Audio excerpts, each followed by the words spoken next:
to the Making Up the Numbers podcast. The Making Up the Numbers podcast is sponsored by Hope Technology, J-Tech Suspension, Revolution Bike Park, Ride Southern Spain, Schwal, and the world's finest independent mountain bike magazine, Singletrack. Season 5, Episode 11, and after a little break over the winter, we are back. The 2024 race season is already underway, and in this episode, we're going to be chatting about those races that have already taken place. And then, making her debut on the podcast, we'll be joined by one of the new generation of female riders making waves in the elite women's category, Cube Factory Racing's Jess Blewitt. But first, a lot's happened since Christmas. Emily, let's start with you. You had a month out in New Zealand riding bikes with Cam. Tell us a bit about it. I think it's the first time you call me Emily, George. I'm thrown off by it. He's not speaking to you for 3 months. I've gone all formal now on the full names. Yeah, funny. No, New Zealand was amazing, like always. We haven't been there, I think.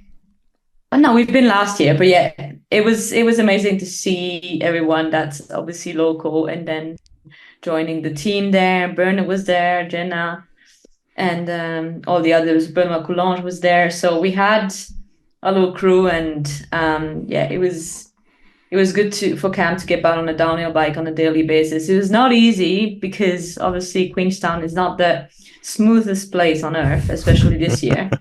But even after the first few days when I had the feeling I had bruises on my forearms, but my forearms was like fine.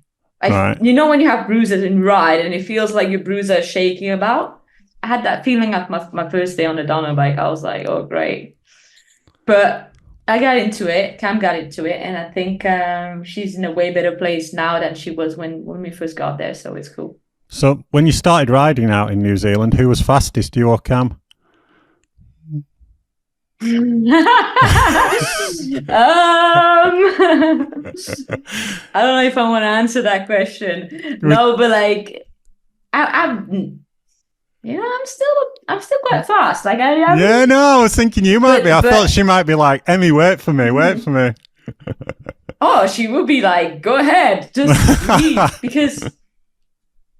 So the thing is, she was filming with Shimano when for the first 3 days. So it was like really hard because she just got there, and then after a few days she had to film. So get up early, long days, on and off riding. And I was in the bike park lapping, obviously. Yeah. And then when she got back in the bike park, she was like, oh yeah, you go ahead now. Lead it out. But by the end I wasn't following, so that's all good. So is she backfiring? She's going to be ready for Fort William? Yeah, I think so. I mean, we just had a discussion before, like it's just she got like a fitness test. This is all look like before, like previous like power testing and everything. Strengths is almost back to normal, but obviously you're missing the last piece of the puzzle, which is, are you going to be fast at the race again? The goal is obviously probably not to win, but like do a decent result, and see that she's amongst it. That'll be the goal. But obviously until you race, you don't know, know. So no, but pretty confident that she's almost back to normal at least. But yeah, the racing part is probably going to take 1 or 2 rounds to just get back also to the confidence level she had before. Cool. And what have you been up to since you got back? Working. That's cool. Complaining about the worst weather ever. We had snow last weekend. No, actually, it's been back and forth. But I've done some riding when it was nice. Yeah. But that's the problem when you come back from summer. You're like, what is this weather? I'm not going out when it's like 5 degrees. But obviously got used to it again and got the back muddy a couple of times. And training with the 2 boys I'm coaching. One of them is going to be junior first year. So he's going to Fort William. He did some kind of like follow my dream thing, put some cash. So he had a little bit of budget to go. Cool. So yeah, trying to make sure he's ready for it. But it's exciting for sure. Excellent. And you're going to be working for Conti and Pivot again this season, is that right? Yeah, same program. It was all like 3 years program, so that's the third year. Yeah. And I'm going to be doing the same as before. So plus having Cam and that young guy as well there, so it's gonna be full on. But good. Is Jenna out at the moment? Did I say she had a pot on her wrist? Yeah, she's out. She broke her fibula. Is that the small bone in the lower leg? Yeah. Leg. Sorry, pot on her leg. Yeah. Yeah. So she's in a cast. It happened just before Rotorua. A shame.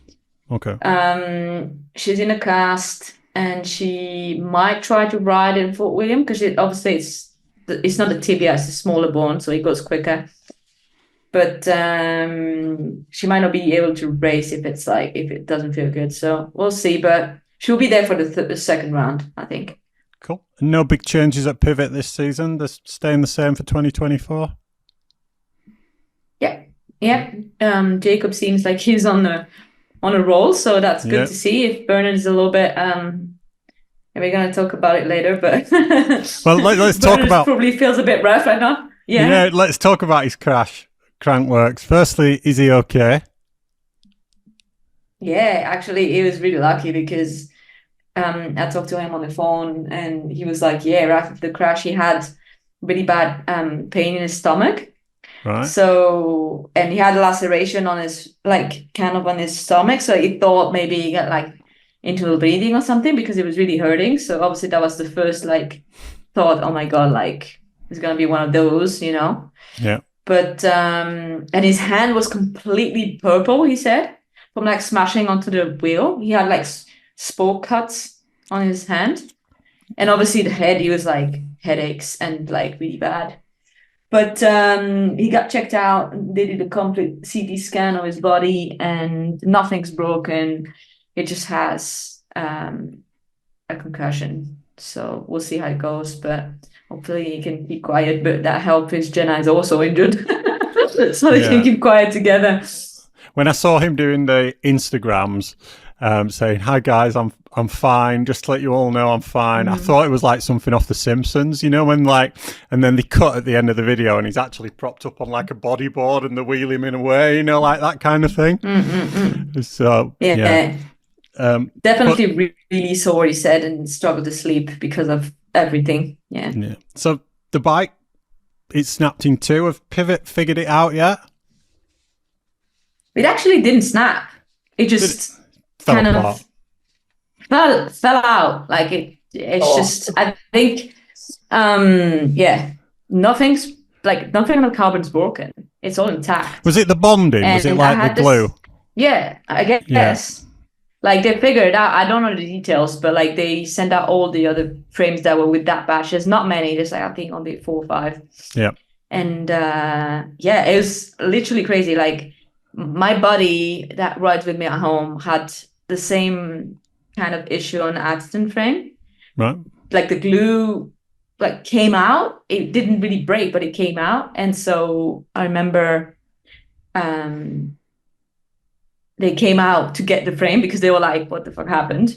And it didn't happen ever again. Right. It was the only frame that had happened on the Atherton. So I guess it's going to be the same for us. But obviously the Atherton is production. We are still prototype. in prototype. And obviously the 4x is going to be full carbon. So it's going to be completely different type of frame, concept. But obviously it's scary. And the case wasn't even that bad. So obviously must have been something wrong with the bonding process. But they did a video on Pinkback. And I think they're quite good about explaining what happened and addressing it instead of being, Yeah, he'd ridden that bike quite a lot, hadn't he? He'd been doing hardline on it. It wasn't at the mid hardline, they changed the frame. Okay. The new one. But obviously that's why you try to test bikes to see that never happens again. But obviously the final product's going to be in a carbon mold. So it's just for the safety of the riders. Yep, cool. Well, Jack, we're only 3 months into the year. Have you used up your allocation of EU days yet?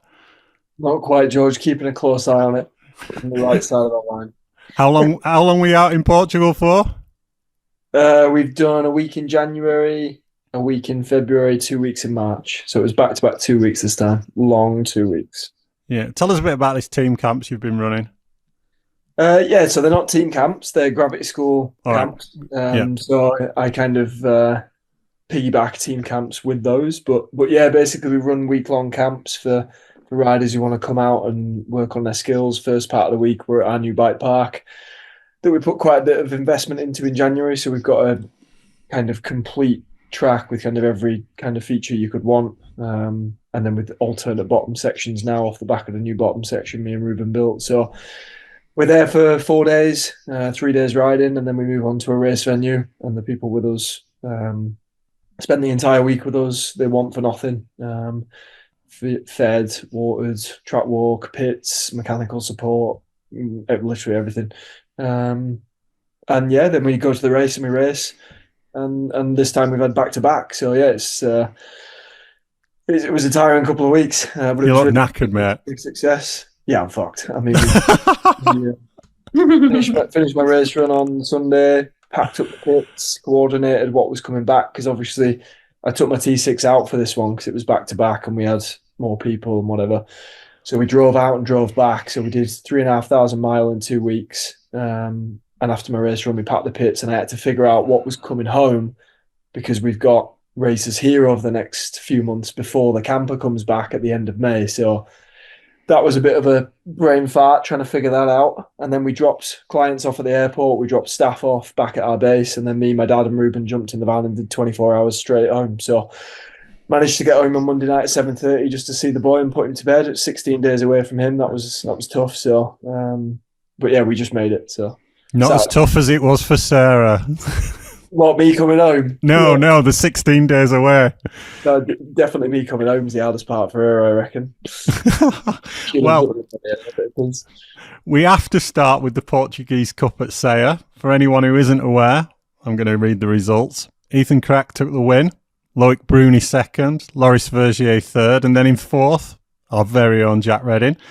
What's going on, mate? I thought you'd retired. Mate, I thought the same. Yeah, I mean, honestly, like, obviously a lot of people have been asking me like that kind of question off the back of the start of the season, and I genuinely have just been coaching. Like, funny, it's obviously I've done it at all 3 races now, but the first time it happened was on the February camp at the first race, and it was halfway through Saturday. And Theo, one of my junior riders, came to me and said, it's the first race camp he's been on. And Theo's always very like, he gets ahead of it. If he wants me to follow him or come and ask, he's very kind of driven with the coaching. I don't really have to kind of dictate it myself.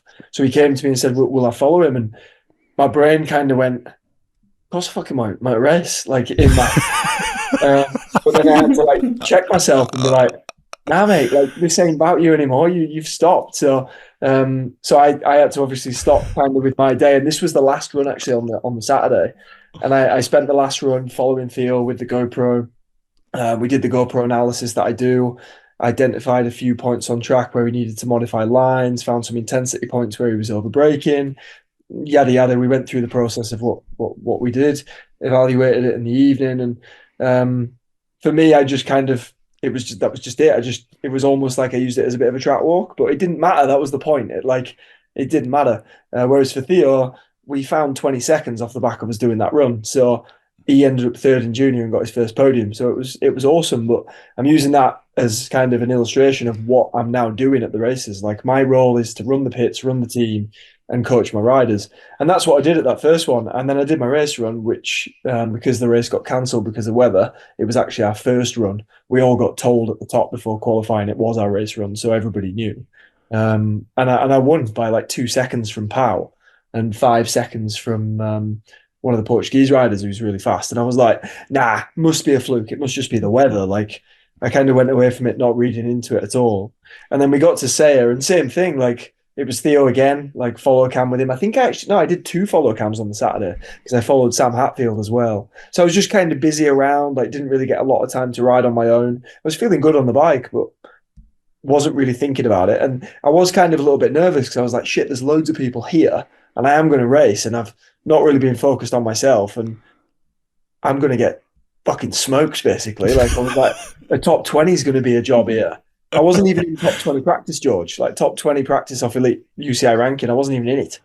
And then I did my seeding run and just kind of just did what I've been doing. Just put my helmet on, bit of peace and quiet away from everybody. I think I had 15 people to coordinate, including staff and riders and everybody at that one, parents.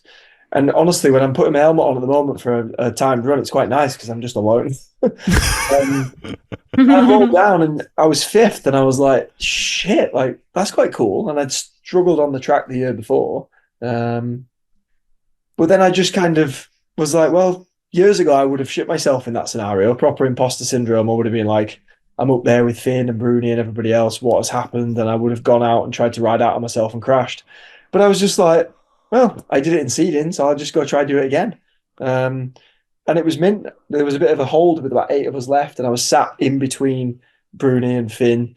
Obviously, like, Bruni is like a hero of mine. Like, Finn's a bit dumb to be one of my heroes, but I still like have so much respect for him. He's an incredible bike rider, and sat between them during this course hole, and we kind of all visualizing, and like, it was just a really cool experience to just still be able to enjoy that. And then again, just kind of tick the boxes. Definitely went into flow state. Like, it was one of my best race runs I've ever had. It genuinely felt easy. Crossed the line, and because it's Portuguese, I didn't know where I'd gone into. And Verger just turned around and nodded at me and went, "Oh, nice one." I went, "Oh, where was that?" He was like, "Oh, you're second, like literally just behind me." And I was like, "What?" So yeah, I was just pleasantly surprised, really, and that's kind of all I've been doing. Just putting my helmet on and riding. I said in my post-race interview for our Finding Speed series, there's 3 things I wish I could go back and tell myself 10 years ago. And it's buy some decent wheels, because I'm on carbon wheels now and they're absolutely unreal. Same ones that you run, Emmy. Join a CrossFit gym and chill the fuck out when I'm doing my race runs. They're the 3 things I'd go back and tell myself, like, because they're the 3 major things that have changed. I started CrossFit in October. I've got good wheels, and I'm just way more relaxed when I'm doing my race runs. So, yeah, some of the riders who finished behind you: Thibaut de Prella, Remy Thirion, Dylan Levesque, Finn Isles, Reece Wilson. You've killed it there. Yeah, cheers, mate. Yeah. I have to say, it did look like my kind of track. Was there any technical stuff on it? The last bit. So the top section and the mid section were flat out, like fast corners, carrying speed. Yeah. So something I do genuinely enjoy now, and I'm quite good at now. But the bottom was kind of like, best way I could describe it, it's kind of like a bit like a Piercy in the woods, like a bit loamy with some tight corners. And then the very last bit was very steep, really tight corners, huge crowd that were basically in your face because they were on these stairs. So that was cool. So yeah, it was what it was. Huge result for Ethan, isn't it? Yeah, and he back-to-backed it. So in quali, he did a 2 minutes 13. And in a race, he did a 2 minutes 13, went half a second quicker than himself. And they didn't get near him. Like, they didn't get near him. So whether they're going to kind of come back up to him or whether he is, like, peaking, we're going to find out, aren't we? I mean, he certainly finished last year well. So yeah, it's good to see. Then last weekend, round 2 in Cavairo. Is that pronouncing that everyone right? just calls it Padella, way easier. Padella. Max Hartenstern took the win, Antoine Vidal in second, and Simon Chapelet in third. You seeded 4th but finished 7th. Were you happy with that, or? Seeded 3rd, actually, mate. Get your facts right. Sorry. Don't take it away from me. I'm too old for that shit. I need all of them. Yeah. Why have I seen 4th then? I thought I did. No. Yeah, Max was 1st, Antoine was 2nd, and I was 3rd in seeding. Right. Which again was a surprise. I didn't have a good day on Sunday. I had a crash in the morning. Actually prattling about, to be fair. There's a really shit jump line at the bottom, like flat, kind of trail centery. And I just prattling around, just doing massive goons because people have like pits along the side. And those haze brakes we're using are incredibly sharp. Like they could stop my truck. Like, it's insane. And I've done this massive goon, landed, and somehow my front brake went on. And as the front wheels touched the ground, I've just ejected into someone's pit. It's one of the funniest things I've ever done. Like, luckily I wasn't hurt. I didn't injure anybody else. But it was massive, like a huge crash, just prattling around. So yeah, literally what I'm supposed to be teaching other people not to do, I did, like literally on a practice run, just like messing around, wasting time. So I didn't have the best morning. That happened. I had a few things to coordinate with us coming home, and I was surprised I seeded third, to be fair.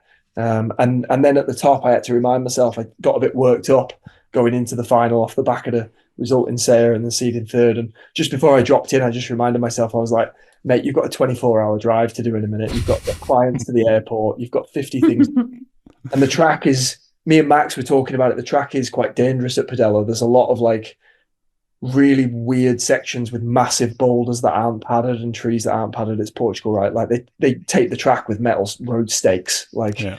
So I kind of just calmed down. The start gate's got this beautiful view, and I just kind of had a okay run. I made a couple of mistakes, and times were a bit tight from me to fifth, I think. It was all right. I certainly wasn't in flow state, I can tell you that. So the pressure's off, the comeback's on. You're only 25k in the Pink Bike Fantasy League game. You're racing Fort William, right? I can confirm 100% I will not be coming out of retirement.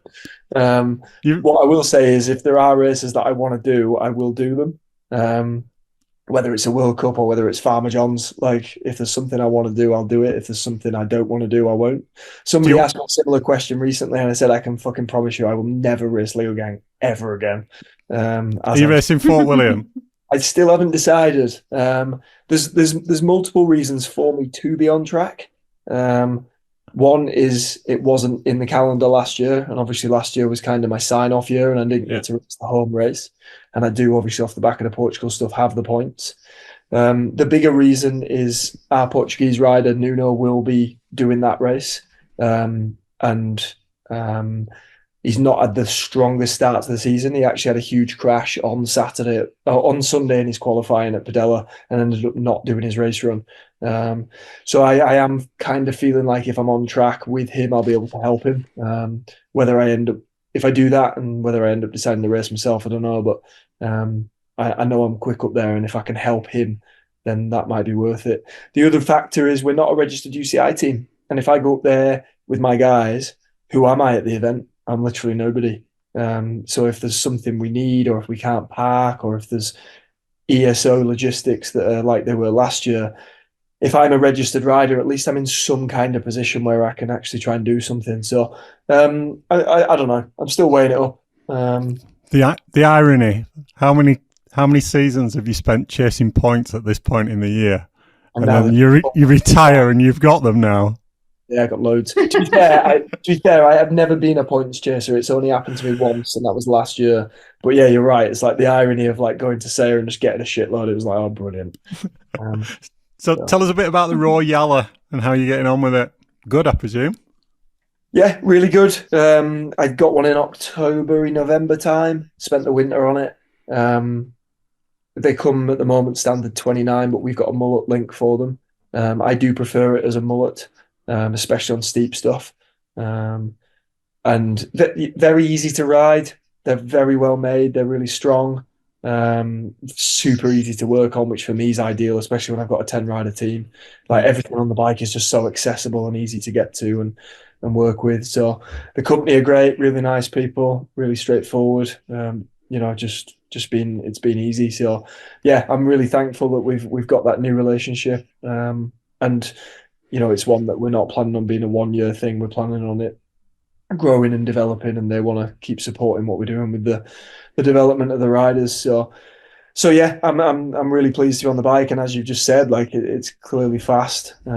It works well in my opinion with the carbon wheels because you've got that kind of big heavy strong frame, and then the light wheels. It seems to be rolling really really fast. And then I'm toying between air shock and coil shock.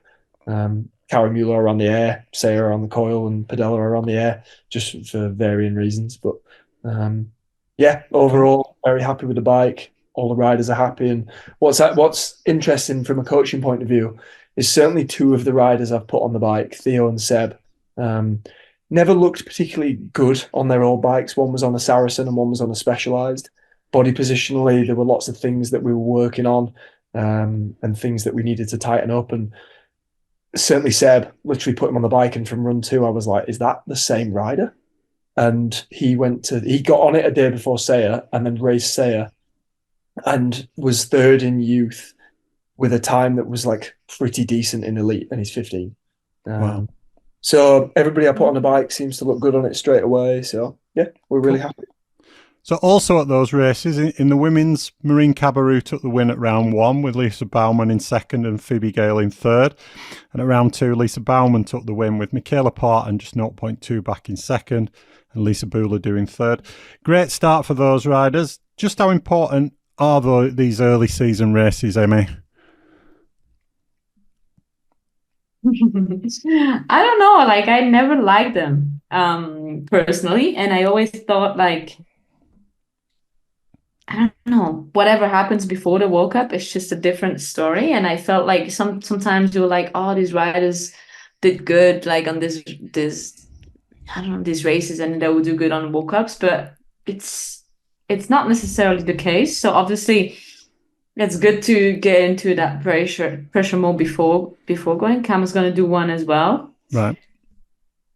And I think Lisa is always improving because she hasn't been racing downhill for long. So obviously she will improve as long as she did crash or does something like injure herself. She's going to get better. But I feel like the World Cup is a different stage, and it doesn't mean because you won a Portugal Cup, you're going to ride better for women. If so, for me, it almost felt different. Like it almost felt like it put pressure on me to like win races before. Yeah. So it's really up to you, like how you interpret this result that you do. But I felt like in my career, I was always like pretty good at the first round. Like I felt up to speed at the first round, but I haven't really done any races because obviously Switzerland is not the place for it. Yeah. But yeah, it's up to what you do at the race, really. Like at the race weekend, that makes a difference for me. You see Loic, like Loic is never good at the pre-season races. Not very good. Yeah. And he's always there at the first round. But it's going to be Fort William, so we'll see. So yeah. The major change for 2024 at the World Cups was sticking with semi-finals, but they'll now take place on the quali day, the day before finals. Are the riders happy with that? Ultimately, the riders, I don't think don't want semis anymore, but I think the season finishing in October now, it put like all the decision making at the UCI are made in September. So it's like it's not really working at the moment, you know, because you can't like decide after the season that you want to change format. Yeah. So ultimately, I think the format is going to change completely for 25, but for 24, they wanted to keep it because they didn't want to make that big a change because they're going to make it a year after. And I think that's the difference, that riders can't see that it is a long-term relationship and stuff are going to evolve maybe at a different pace that you wish to, but riders definitely happier that there's going to be a proper race day.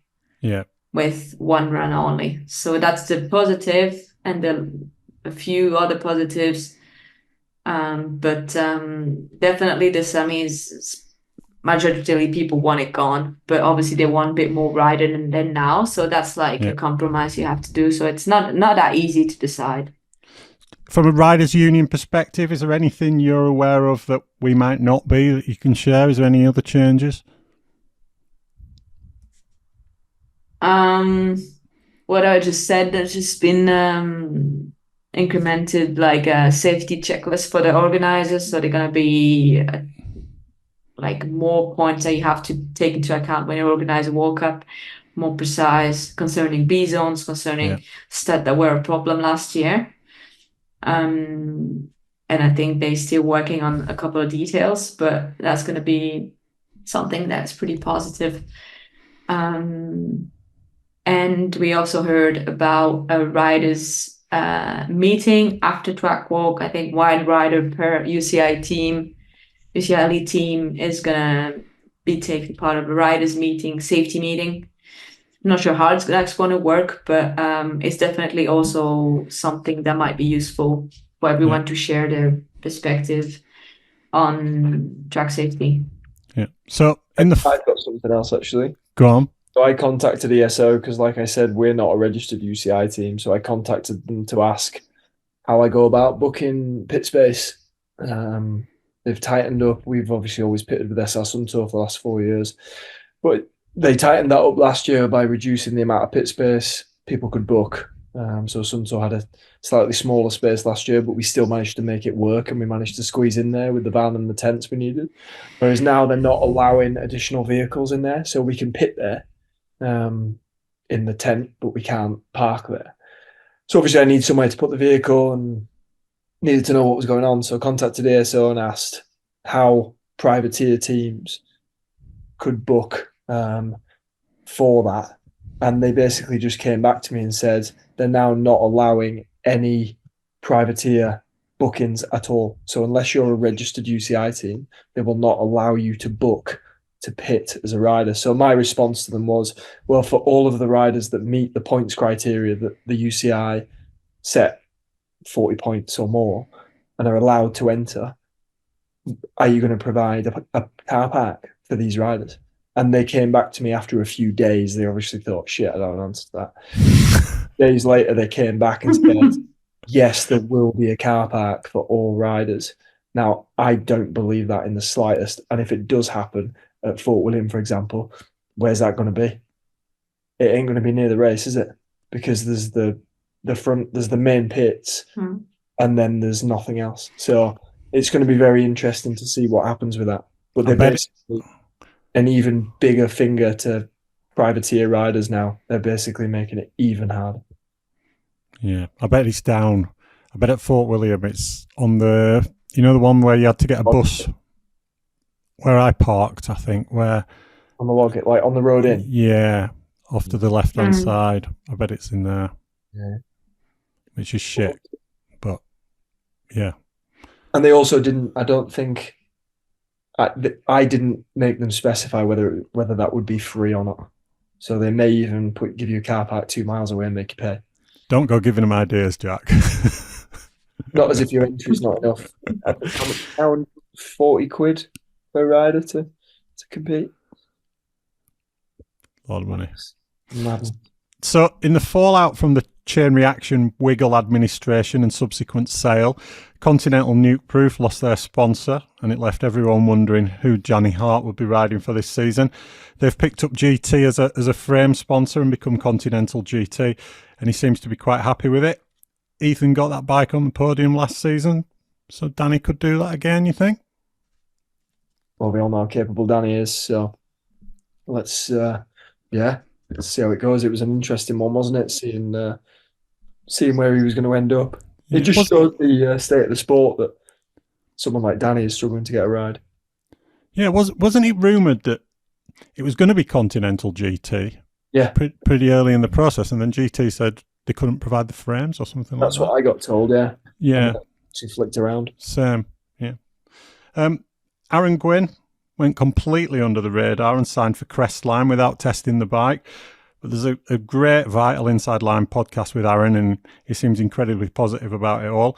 He's not going to be back for the start of the season, but he proved in 22 he can still be a contender, can't he, when he does get going?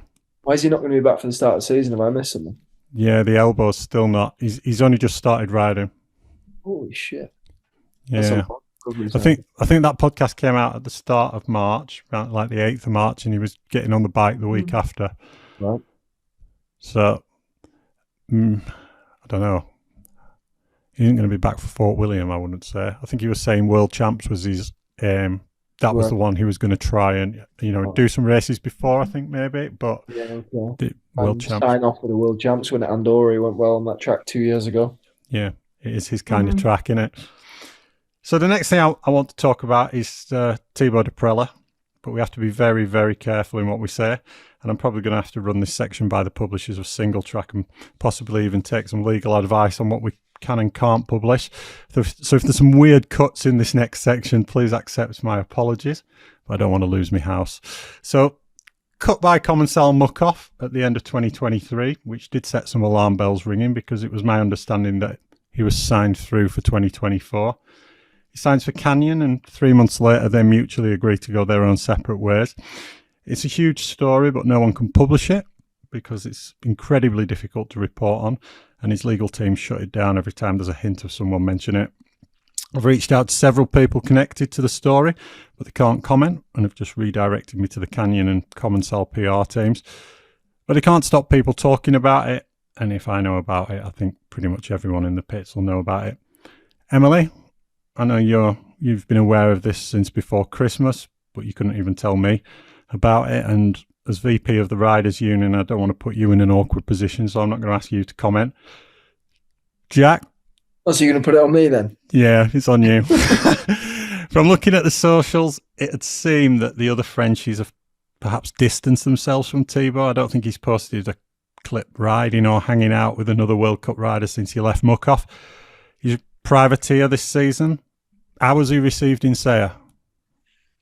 Yeah, I mean, before I say anything, what I will say is so far, all I've heard is speculation and rumour. So I don't really have any personal opinions on this because I don't know any fact. In Saya, I actually saw him on the first night because we were in a restaurant and he was already in there eating with his dad and a mechanic who actually works for my team as well every now and again, who's Portuguese. Oh, he's Brazilian actually, but lives in Portugal. So I said hello, kind of small talk. That was that. Seemed fine, smiley.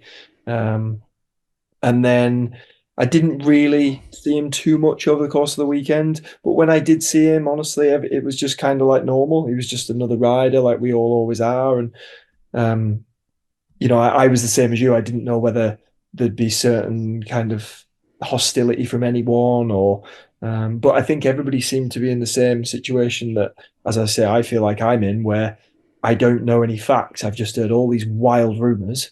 So I'm not going to start being anything to someone when I don't actually know anything. So that's what it seemed like at Saya. It just seemed like there was a lot of kind of unsureness about what is actually going on. So yeah, horrible situation. There's usually two sides to every story. I haven't heard either side from a source. All I've heard is rumor and speculation, like most. So yeah, wouldn't want to comment any further than that, really. Fair enough. Be interesting to see what actually comes out, if anything comes out properly. He's still riding the Canyon. He got 5th in Saya. Be interested to see what Canyon do if he gets a podium or even takes a win at the first World Cup in Fort William. Do they celebrate it or do they say nothing? This is the thing. There's no way to respond because you're like, when it's just rumor and speculation, what can you even do? Like it's just a very strange landscape at the moment. That's the best way I'd describe it. So yeah. It is rumour and speculation, but you don't get cut from two teams for nothing, do you? Well, you would think not. But exactly. Yeah, of course, you would think not. But then actually his response has been the smear campaign thing. And, as I say, I like to know what's going on properly before I make my mind up. Yeah. And the things it sounds like everybody's heard. Yeah. But I think it's a story that's going to run all season and bits will come out here and there. I know there's at least one website working on publishing, so we'll see where that goes. Talking to Commensal Muc-Off, Miriam's unfortunately injured again, a thumb ligament injury this time. She's trying to get back for Fort William. Do you have any further info on that, Emmy?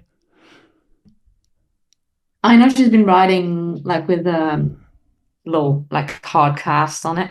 Yep. And she's been riding not really like MTB, but she was on a mountain bike on easier gravel trails. So she seems to be working as hard as she can for now, but obviously the ligament injury in the thumb, even kind of bone bruise in the thumb, that took probably the longest. It took about 8 months for her to ride without a low silicone patch, and she crashed in August. So, but obviously Miriam's ligament is a bit different. It's not a bone bruise. It could take less long and she got surgery as well, so it might be fixed quicker. But it's a shitty place to get injured. Yeah, your hand.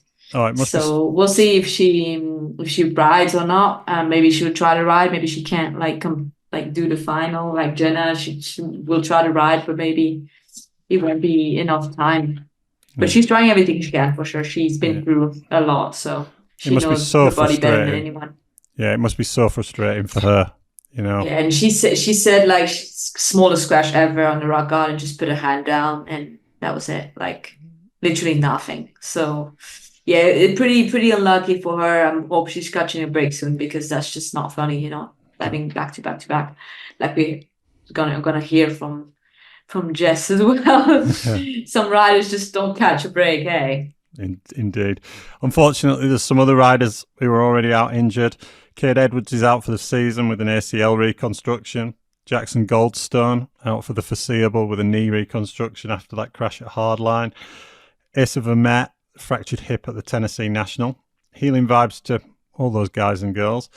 Jackson being out changes the dynamic a bit for the World Cup season, doesn't it? Who becomes the favourite now? Loic, Amaury, or someone else? Yeah, I mean, you've got to put your money on Loic, haven't you? Just because of his consistency. I said it at the start of last year, like every round is going to be a dogfight again. And he's just so consistent. If you're gambling, you got to bet on him. Colby, I could see Colby having a good year. He was one of the few to... He's back riding now, isn't he, after an injury? But this is where we start listing so many people. Yeah. So yeah, it's going to be exciting. We know that much. So at that Tennessee National, Dak took the win with Austin Dooley in second and Ryan Pinkerton in third. So those guys seem to be getting on well with the Mondrakers. Although I believe Asa was up at the splits on Dak before he crashed. Your boys did well though, Emmy. Dane Dewitt taking the win in juniors and Ryan Griffith third. Yeah, I think Dane was second in the league as well, like overall times. Was it? Wow. I don't know. Yeah. That because Nico Mullally texted me when I posted Dane's result, and he was like, "Oh, Dane was flying!" Wow. And then he posted as well that obviously Asa was even faster at the splits, but yeah, Dane is riding solid and he's frothing the new prototype, I think. So yeah, it's good to see Ryan coming back as well. He had a bit of tough luck last year with a few crashes, and he was always kind of like up there in the top 5. So obviously, it'll be cool to see what they do. I'm excited for it. Do you know how much Asa was up by at the splits? Just out of interest, I don't know.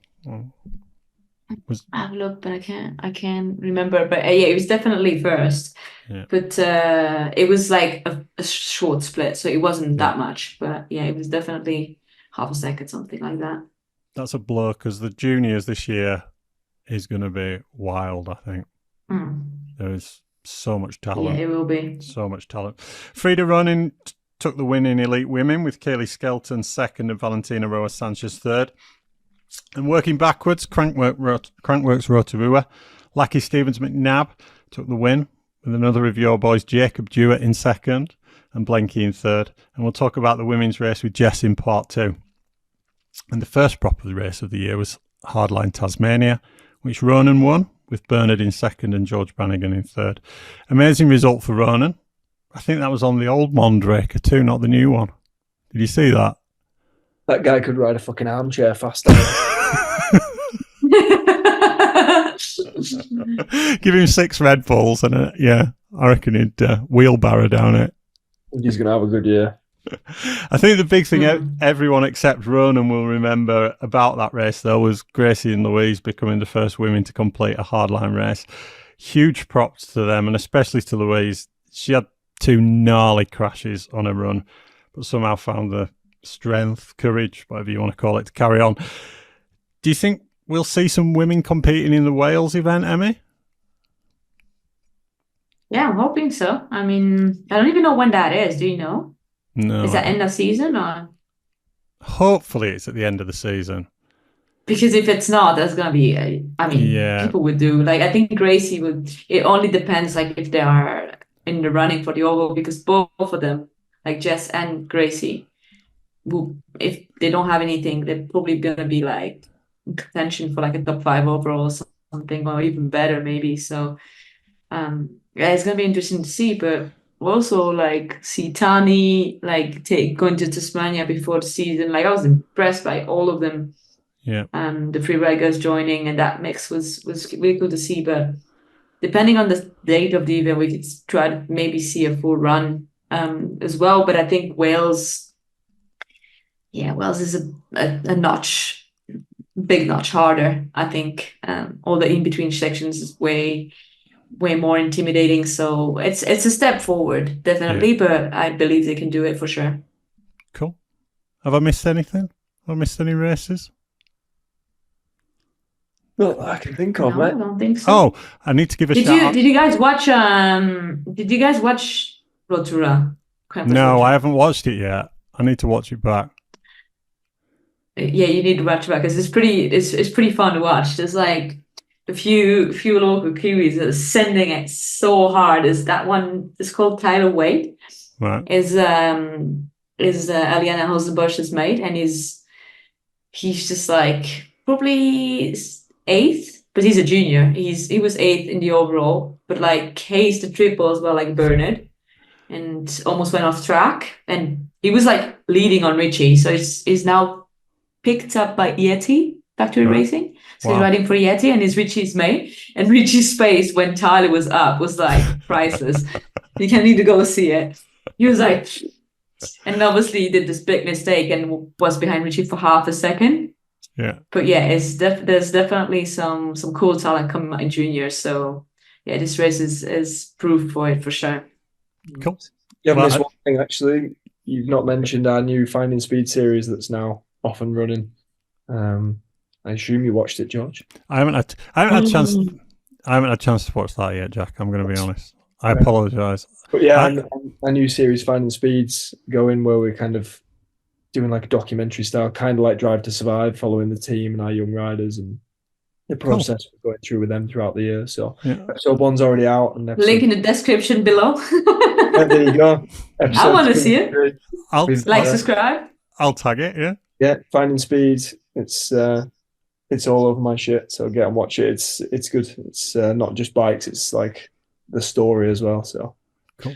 So I just need to finish with a big shout out to the boys on my team. Our season's already underway, and at the first Spanish National, Binzi took the win in 60 plus. Waitman took second in Grand Vets, and Neil took second behind Andy from Ride Southern Spain in Vets. Well done, boys.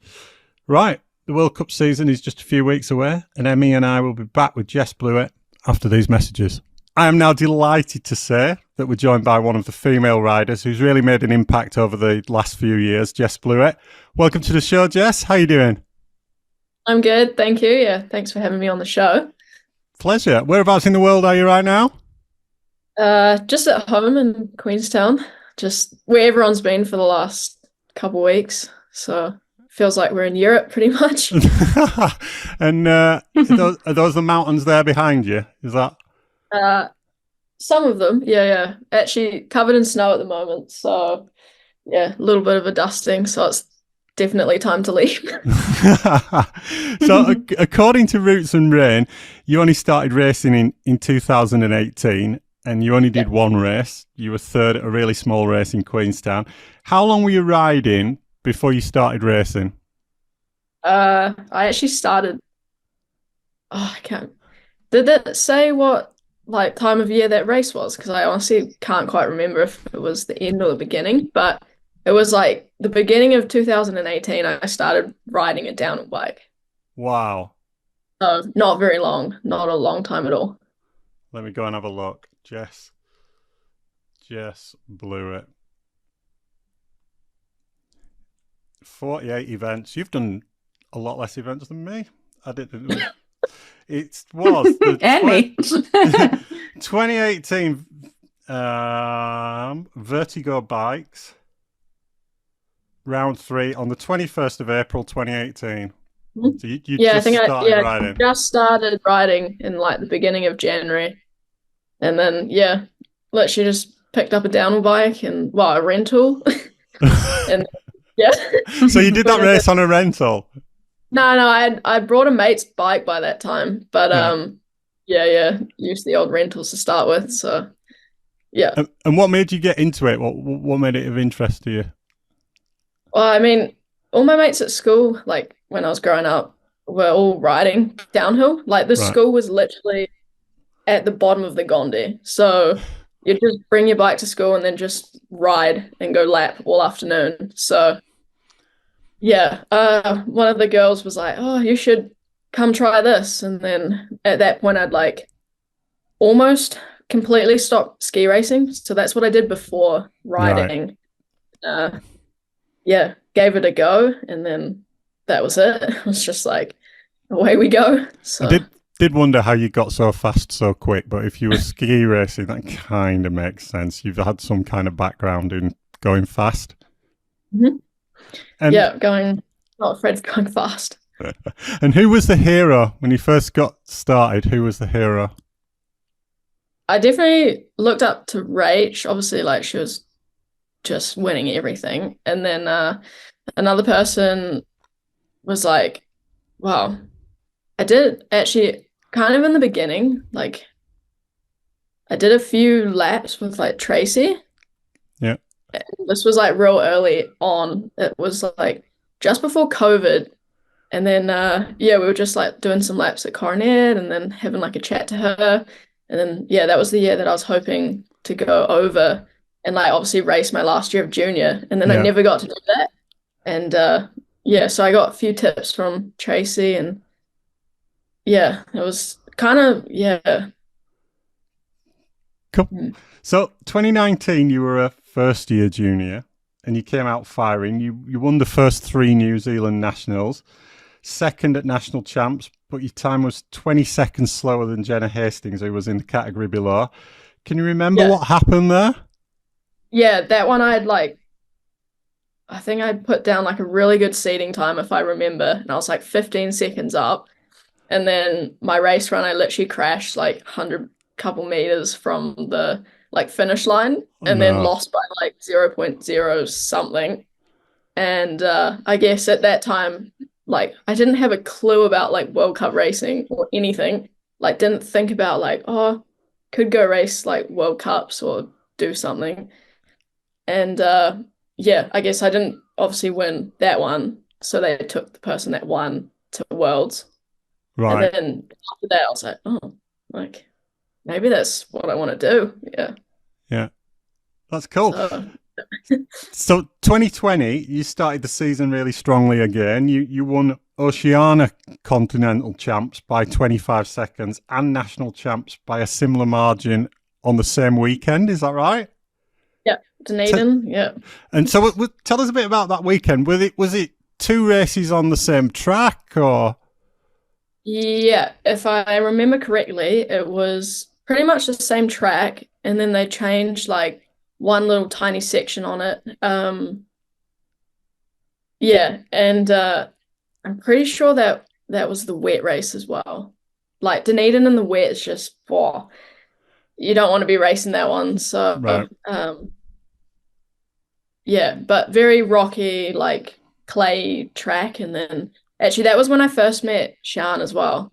So she raced Oceanias that year. Shana Hearn, yeah? Yeah. Mm-hmm. Mm-hmm. Cool. And winning by 25 seconds, that must have given you a real boost. I can't even remember at the time, but yeah, I'm sure it did. And how much did winning the sleeve mean to you? You're a proud Kiwi? Oh yeah, proud Kiwi, of course. Yeah. He's got to rep the country. Have you ever met a Kiwi that's not a proud Kiwi, George? That's no, I haven't. No. It doesn't exist. You come to England and like most people are like embarrassed to be English because of all the like reputation that we have globally, you know, like football hooligans and stuff like that. Yeah. Yeah. So That's quite good. It's always interesting when you meet Aussies and Kiwis who are so proud of their country. You then won Crankworx Rotorua by a similar margin, again with a time that would have been good enough for second in elite. As a second year junior, were you already, I mean, that was the start of your season, were you already comparing times to elite? Yeah, at that point I was. I think 2020 was the year that I was like, I want to go race World Cups, and like it's my last year junior, so how can I make it happen? And actually, I have a quite the interesting story from that year. That was the year that the YT did their like I can't what was the name of it? Yeah, the They did hunt. that. Yeah. Yeah. So I actually did hit up Martin saying like I'm interested to come to the camp, and then in the end I actually didn't go because I decided that I'd focus on school instead. But at that point in time, like it's just a crazy thing to think that at that point in time, I was speaking with them to try and go do that like test camp thingy to try and get on the team. And then obviously like now Martin's my manager. So Yeah, that's cool. But yeah, in that year, that was the talks, and then just decided that I'd focus on my schooling, and then if I could go to World Cups, then I'd go to World Cups. So cool. Yeah. I think that was so obviously then sorry? I was just trying to remember if it was 2019 or 2020. I actually can't remember. That was 20. Yeah. COVID year, so 2020, yeah. Yeah. So obviously then COVID happened. And tell us a bit about how COVID affected you, because obviously we heard everything was going so well.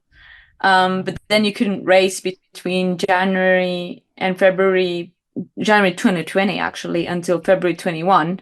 So you basically missed like a lot of other guys that were trying to do well. You missed your second year as a junior. So tell us a little bit about that. Yeah, I mean,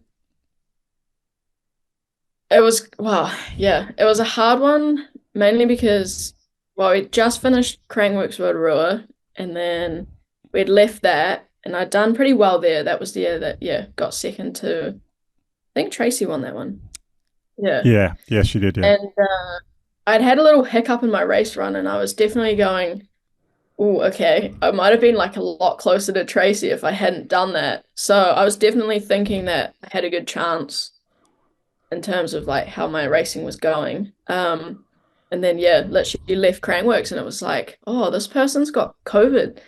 We're like, what? And then just kind of spiraled, and everything kind of closed off. And then I guess the same for most countries, but the Cycling New Zealand body was like, we don't want to send anyone. So even like Guy, who was on the team, Guy Johnson, for the YT team then, wasn't allowed to under the Cycling New Zealand body. So it was just like, you were kind of just hitting a brick wall. It was, we're not going to enter you for it. So I think, it was just, okay, I can't do anything about it. It sucks, but just going to have to go straight in the deep end into elite. So,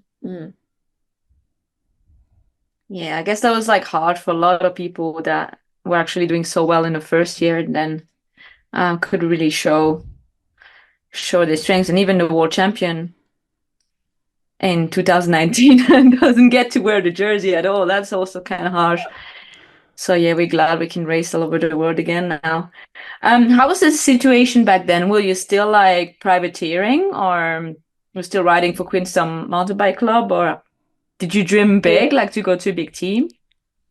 Yeah. I think at that point I was like, ooh, I want to get on a big team. As everyone does. I'm not surprised. I think I actually I have this hilarious photo of when I just started. I looked like an absolute grom. And I got a photo with Loic, and I remember like seeing Loic and that Finn and those boys. They were all there like testing, and I was like, oh, like how do I get on this big team? But it's I guess that's anyone, eh? Like when you're younger, you're always going, oh, like I just want to be like that person, or I want to be on that team. So definitely was keen to do that. And then like GT, I mean, I literally had ridden a GT since I got off the rental bike. So the first bike I brought was a GT. And then I rode that, and then obviously they then, I guess, saw me, and then kind of just started getting like a little bit of help from them, and then that year after I started racing, then obviously joined the team. So that was like I've got on a team. Achieved a little one stream. Yeah, so obviously after COVID kind of like 2020 or like kind of faded away, and you were able to race on a national level again in your summer in 2021. You raced, of course, as an elite now, but you take the win at national champs first year elite, and then obviously you kind of make the plans to come over for your first World Cups. Tell us a bit about how you were funding that. Was it all on yourself or? So actually, I think a lot of people know who he is now, but Rod Jury, like, I wouldn't have probably gone over if I didn't have help from him. So at that time, he was like helping. There was like 2 of us, I think, to like obviously go and do what we wanted to achieve. And so it was some funding from him, and then a little bit of money I'd saved up myself, and then of course the bank of mum and dad. We all dug that. We all dug deep into that. That's no secret. Exactly. As deep as it goes. So like all 3 of those combined is what got me over there in my first elite year. But at the time, I had actually only planned to do enduro because the Cycling New Zealand body they were not sure that they would enter us. Like obviously still with the COVID-y stuff going on, they were like, oh, we don't want to enter people for World Cups unless you're on a team. So that year I was like pushing quite hard to try and get GT to like just put me on, so that like not on the team, but just some sort of way to go around the system so I could race in the World Cups. And then we managed to like make that happen, and then I did like 2 enduros, and it was like, nah, that's not for me. I want to race maybe on the downhill. Well, you did more than me, so the Phoenix Enduro. I did do that one. So. Had to do that too. Then you also got you also got to go to Red Bull Formation. So I guess New Zealand Cycling did get you like the green light to go out in the desert and do Red Bull Formation. Like how was that? Because that must have been a hell of an experience. Oh, that was probably the coolest experience you could like have, I think. To just get thrown straight into that was next level of like, whoa. So that was an eye-opening kind of like, this is for me. This is really, really fun. Like good time with the girls, obviously hitting some massive things. And was very, very lucky to go to that. Especially, well, for me, it was quite good to do that before the World Cup season. I think it almost like got to scare yourself a little bit before you go. So like it definitely helped. I think my confidence definitely went up a little bit in terms of like how I felt on the bike coming into the World Cup. So So I went back and watched through some of your Instagram, and there's a clip of Carson Storch towing you off a gap at Red Bull Formation. I don't think there's anything that big on the World Cup, is there? No, I don't think so. No. So you must have been thinking like, well, if I can hit this, I can hit anything. I mean, there's always that in your head, but you also don't want to think too far like that, because then you start getting a bit like, what's the word? Overconfident. Yeah. So then things go wrong. So reckless. Reckless. Yeah. Actually, that's reckless Jess. So, you don't want reckless Jess out there. No, we don't. No, we keep reckless Jess. Round 1 in Leogang, you didn't quite make it through quali, finishing 19th. Yeah. Tell us a bit about the step up to World Cup racing. How did you find it? That was definitely the most overwhelming like week I can remember. Yeah, I think I was just so like, what is going on? Yeah, it was obviously it was like a really cool thing doing it the first time, but yeah, at the same time you kind of, I guess that's where your like juniors helps because you're coming in and you're like the young one, and like you're not expected to know everything and like how everything works and like where you're meant to be. And that was probably the biggest thing I struggled with was like, am I in the wrong place? Am I doing something wrong? Am I missing something? Yeah, so I think either way, I was gonna be happy wherever I ended that weekend. Yeah. Just based on that overwhelming feeling of all of that. So yeah. So you mentioned it before. You then went away and did a couple of EWS rounds, both at Val di Fassa. You finished third in the first one and second in the under 21 category at the second one, and you won a couple of stages along the way. How did you find the EWS? Was there ever a temptation to go and do that full time? No. No, not full time. I mean, like I did really enjoy it. Like it was a different experience. Yeah, but just not for me. Like I don't get the same like buzz that I get doing a downhill race. So yeah, not for me. But obviously I mean it takes you to some cool places as well. So separate to obviously the downhill. So yeah, it's not for now. Cool. Well, back to the World Cups. You DNF'd in Leger with a broken finger and a minor concussion. But then in Maribor, you qualified 7th and finished 8th. First season, straight into the top 10. Tell us a bit about that weekend. Oh, it's like trying to remember all this stuff. Testing the memory.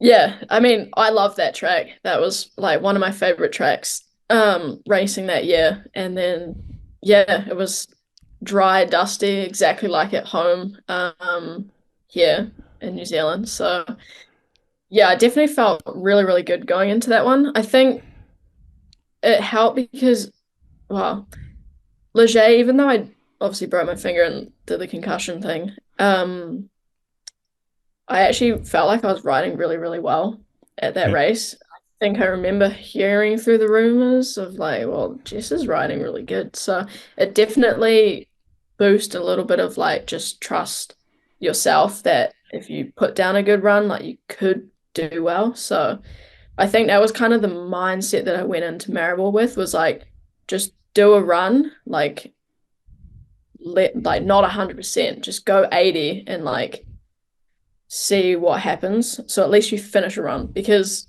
for a lot of people, obviously you just go like a bat out of hell. It's like give it everything and then it either goes well or it doesn't. And that was kind of, I guess, what was happening for me in those first races. So yeah, just dialed it back a bit and then it worked. So yeah, that was a good week for me. Yeah, that's quite a jump in it, isn't it? Because you've just talked about 2 races before that feeling like not out of place, but like, what am I doing here almost? Yeah, to being in the top 10, that must have been, you must have been buzzing. Yeah, I was very happy, but also like not happy because I wanted to do better than just the 7th or 8th. So yeah. So Emmy, you finished that race in 12th. Was that the one where you thought? Great memory, greatest memory of all time. I actually cried and said I want to quit downhill. Actually, it was there I decided to retire in Maribor. I was like, I'm done. Jess Blewitt beat me. No, I'm kidding. Yeah. Was that where you saw her and you thought, like, this girl's only 5 seconds back on Cam, who was 3rd. She's one to watch, or had you noticed that before? No, you know me.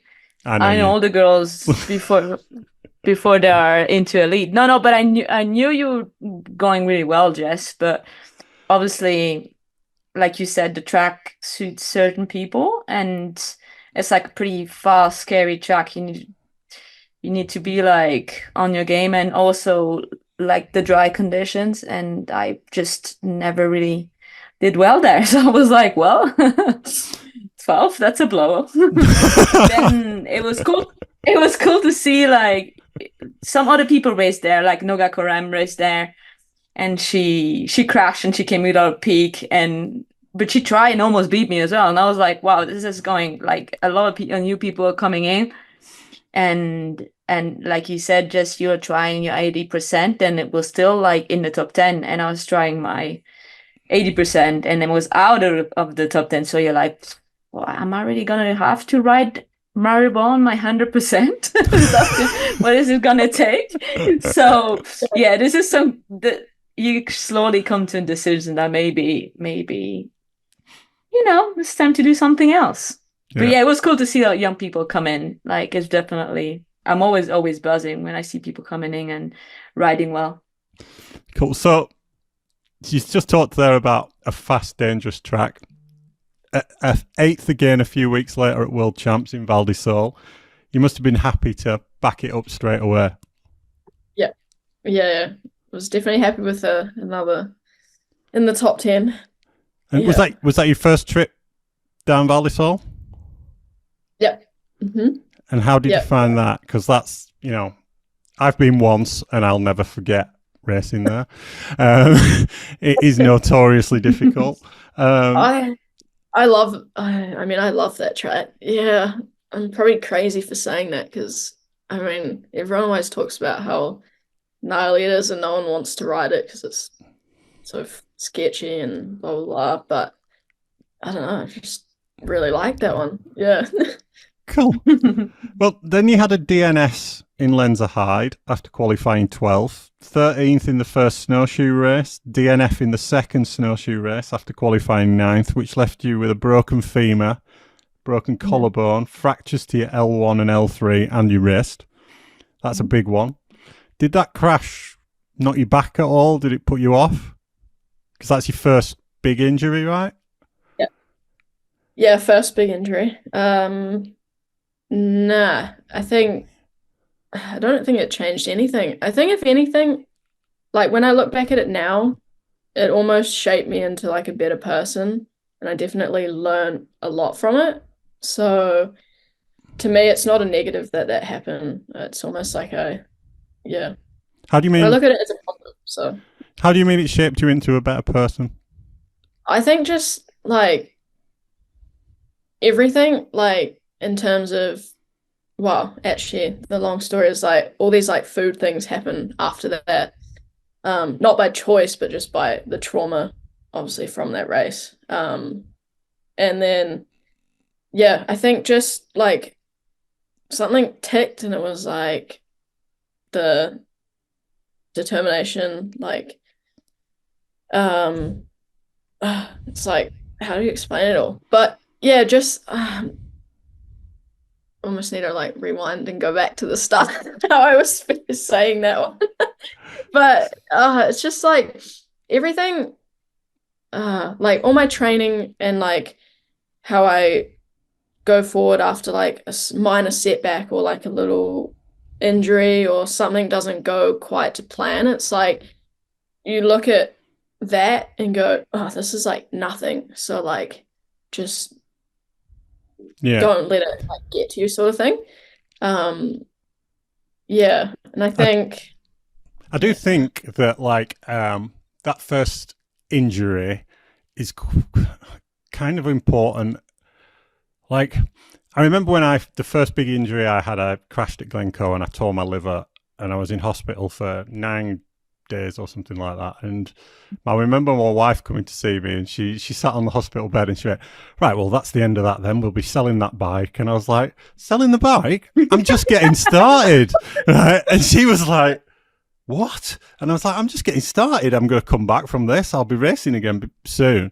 And I think that's you either have that mindset with it or you don't. And the first big injury, if you don't have that mindset, if it's not your thing, if you can't deal with, if you can't cope with the injuries, it doesn't fire you up to come back, then that's when I think some people find out it's not the sport for them. You know. Yeah, yeah, that's kind of what I was trying to get onto. Yeah, I think that injury that I definitely did would have put off a lot of people. So yeah, you must have been happy with how that first season as an elite had gone, despite the injury.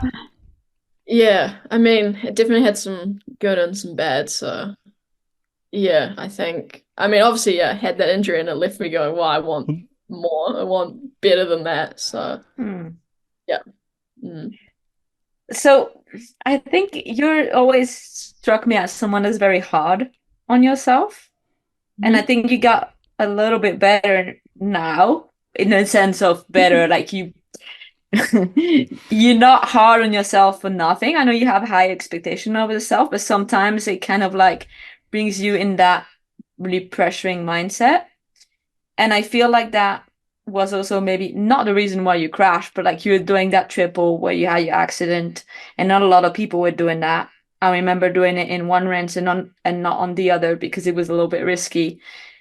And it was my last race. I didn't want to do it. But you were one of the maybe, 5 riders that were doing it. So you were taking some risk and try to put the effort on the line. But I feel like sometimes you're not rewarded for these risks, as much as you wanted to in terms of results, because you're maybe riding better than what you show on the result list. Is that what you're trying to say? Because I feel like I was like, Jess is going to podium this weekend. And then you kind of something happened, however it was, but then you didn't get it. But when you did get it, I wasn't surprised because you were doing everything you needed to get there. But maybe that injury helped you to get there. I think so. Yeah, I think you're definitely right in some ways. I think that first year it was definitely, I was a bit hard on myself and knew that I wanted to do obviously a lot better than just an 8th or something. And I think that just comes from being competitive in general. So coming from that ski racing background, the same, always wanted better even if I'd come second or something. But I think that's the same if you ask a lot of people. Everyone's kind of the same. They always want better. But definitely would take some risk, and they wouldn't go the way that I wanted them to. But I think that there were a lot more factors that led up to that crash that year. But I will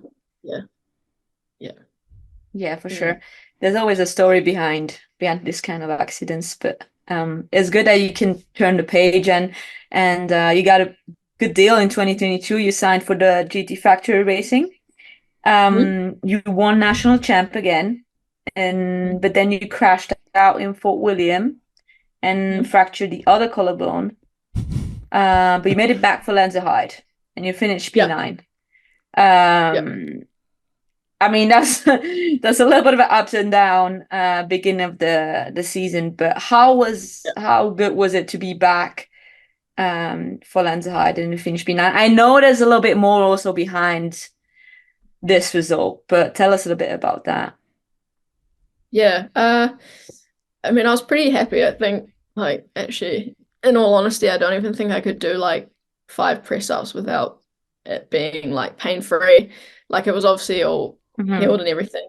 The aim was to actually just go into that race and just finish the race.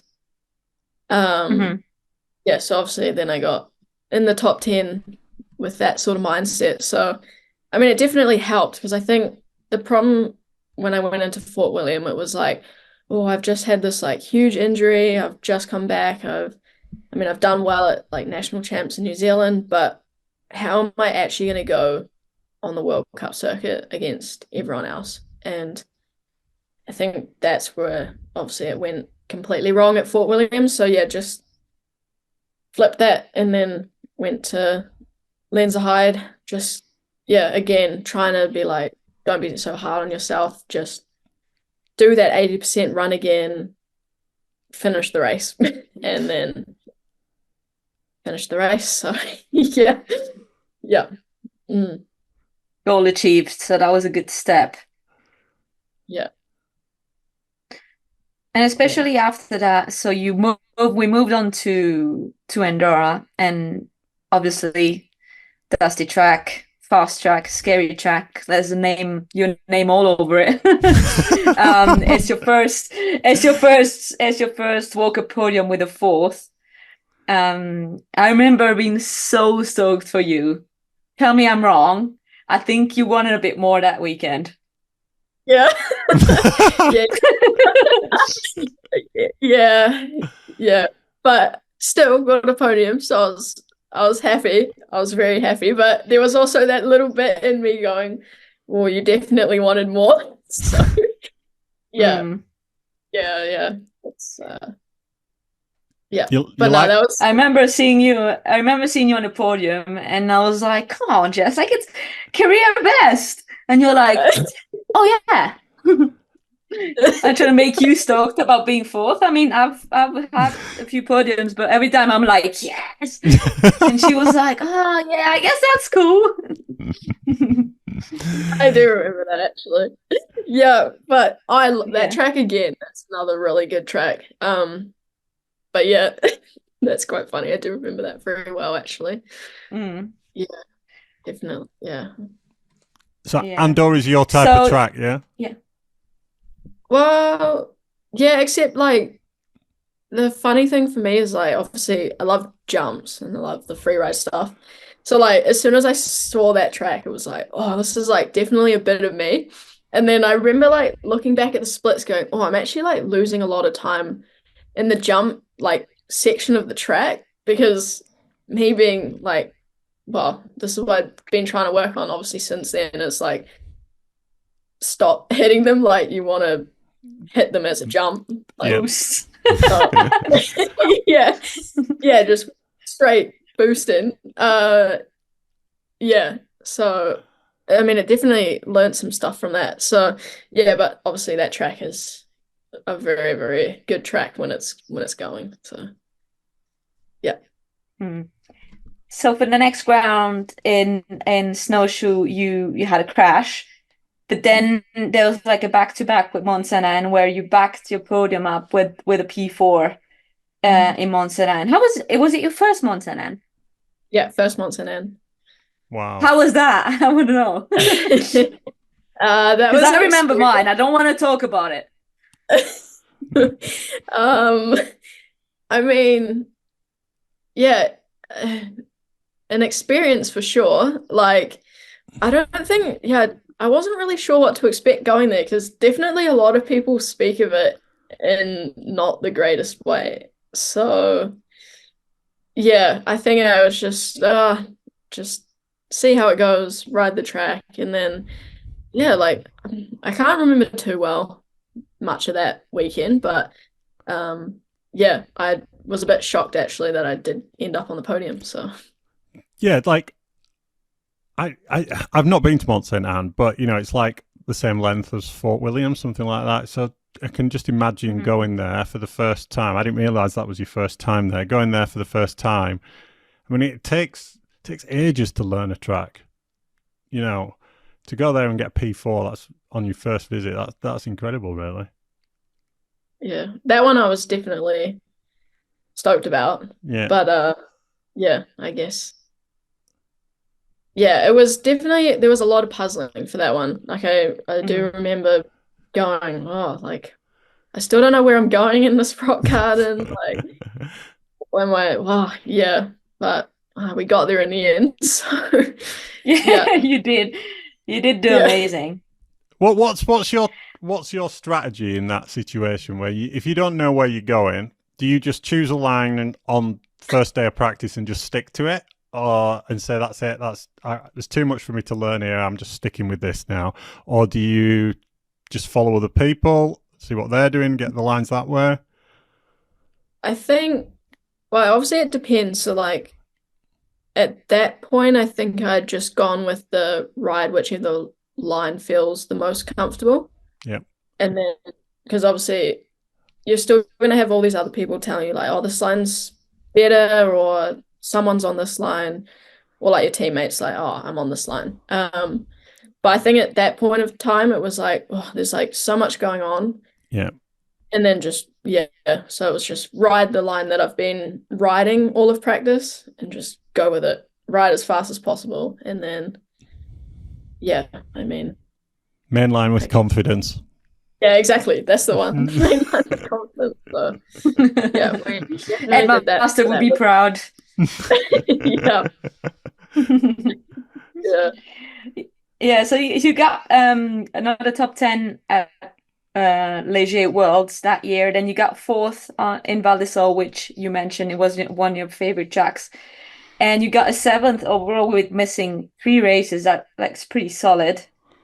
Andorra, Montana, and Val di Sole, the 3 races you got podiums on, are very different track. Like, we already talked about that a little bit, but do you have a favorite track on the World Cups if you could choose? Probably Val di Sole if it's dry. Yep. Oh yeah, good point. Have we ever interviewed anybody else who said Val di Sole's their favourite track? It was Jack's for a while, I think. I can't think of anybody else. I like Val di Sole a lot, but then he changed. I think the previous Val di Sole was better than the old one, so I think Jess would have liked Val di Sole before even better. Yeah. But now that he changed a little bit and he became a little bit more rocky, I didn't like it as much. But I always remember. I can see why. I always remember it's Valley's least favourite track. Yeah. It's a lot of people's least favourite tracks, so yeah. So after the World Cups, you went to Hardline for the first time. And yeah, you rode a decent chunk of it. What were your first impressions of that event? First impressions? Well, I went and looked at it and we had a Red Bull camp at the start of that year. And I actually went and looked at the track then. So was already kind of prepared for what I was about to get into, obviously come the end of the World Cup season. But yeah, definitely when you get there and you're like actually kit up, you've got your bike and it's right, I've got to drop into this thing now. It's definitely a different feeling. But honestly, like all the guys at that time were so inviting, and it was probably like, I have nothing bad to say about it. It was just like I just became one of the guys, and everyone was super helpful and like supportive. And then just kind of went in with the see what I can tick off sort of mindset, rather than like put this pressure of like, oh, you kind of have to like finish the course or like put down a race run or something. And then I guess just like slowly went through everything, or like took it day by day how I was feeling. So was there anything which was the one feature that you were like, that'll be last? As in like the last feature that I want to hit. Yeah. Which I'll do that one before that one, and I'll do that one before that one. Was it? Yeah. Honestly, it was the one that I actually ended up doing my collarbone on. The middle ramp. Oh, the kind of step up. Yeah. Yeah. The Renegade. Just something about that. Just the location of it just is so intimidating. And then that was the one I was like, oh, that one I'm gonna have to do last. And then I was just like, nope, I can't do that last. I have to do that now, or I'll never get past it. And it's like so early on in the track that like you literally just cannot get around it. So like you can, but I don't want I was like, I don't want to be walking around a feature or something. And then I guess ended up doing that one and then did my collarbone. So that was So that's the one after the cannon, yeah? The cannon out of the woods and straight to the middle ramp. Yeah. So I was looking at when I was researching this episode, I was looking at your Instagram. I didn't realize you'd done the Canon, and I was like, holy shit! When I watched your video, you were absolutely hauling off that. Yeah, that one's actually like a really fun little one to do. Like Right. it's big, but Yeah. probably I don't know if you could use the word safest, but like yeah, is one of the safer jumps maybe you could say. Yeah, just in terms of like it's just flat out and then just pop out of the woods. So it's also quite wind safe, I guess. It's not like in a lot of wind, so your speed is kind of like constant down the hill, I guess. Isn't the running a bit gnarly though? It's not. Yeah, it was that year. Yeah. That year it was like super, super rough. And then last year they actually ended up kind of smoothing it out. There was a little bit of a debate going on about that one, but Okay. it was really rough at the time. Just like if you looked at it, it was like just rocks and like an uneven surface. And you like try pedal and you're like skipping type thing. I think hardline must be like, I've never been to hardline in person actually, but I would like to go because I think it's even gnarlier than the difference like between what you see in person and what you see on TV to the walk-ups. Like the walk is already quite a big step, but I think hardline will be insane because when you see people trying to roll, like even the starts shoots is it looks like it's almost unrideable if you don't like gap it. So I think it must be also this in between sections, having being the Dovey, and so how gnarly the terrain is. George, you've been to Dovey as well. Like these rocks are not grippy at all. So I mean, the in between section must also be like really technical themselves. Yeah, I like to explain it as like when you do a World Cup run. Maybe it's just me, but when I'm like about to drop in, I like have maybe, depending how many sections on track are like either technical or like some part is like I'm like thinking about it, like really worried about it or something. And so like you kind of like almost get through it and then like stop after it. But at hardline, it's kind of like you hit a feature and then you have to kind of just keep going. Like there is no like there's no break. Like you kind of at the top of the course and you're like, right, I've got to get through like actually all these features. Like there is no point that you could take a break and be like, whew, okay, I've got through the gnarly part. Yeah. That was like the best way to explain it. It's like, it's there's no real like breathing space to calm yourself down. So yeah. I guess it's why it's called hardline, eh? Very much so. Yeah. Pretty cool. So at the end of 2022, you received your elbow helmet from Brooke McDonald's. Did you have any idea it was coming, or was it a total surprise? Total surprise. I think so always an interesting one with those ones, but yeah, it's definitely surprised when I got the email sort of thing. But so did you get an email before they present you with the helmet? Well, because I didn't have a manager at that, so like the whole point of it is normally your like manager or someone else will kind of like know about it and they like do all the behind the scenes stuff. But because I didn't have that, they went straight to me. So I knew that it was coming, but I didn't know when. Yeah. So yeah, but definitely when I first obviously got that, like, we want you on the team, I was like, yeah, I can't explain that feeling, but yeah, it's that was like unreal. I think just to be like, because obviously, like when I was way younger, like ski racing, it was like you look at the Red Bull athletes and you're like, oh, I'd love to be like a Red Bull athlete one day. Like you never know which, like I didn't know at that point what sport, and then to obviously then become a Red Bull athlete, it's like, yeah, it's just an unreal feeling. And then obviously to be handed it by Brooke, that was that's pretty cool. Cool. Very cool. We'll take a quick break there, but we'll be back with more from Jess after these messages. You kicked off 2023 with a hat-trick of back-to-back elite Kiwi national chat. I'll start that bit again. You kicked off 2023 with a hat-trick of back-to-back elite Kiwi national champs titles. I always think that how good you guys have it, you just roll from one summer to another, don't you? Yeah. Very. I mean, that's probably the best way to put it. Yeah, like summer to summer, I think.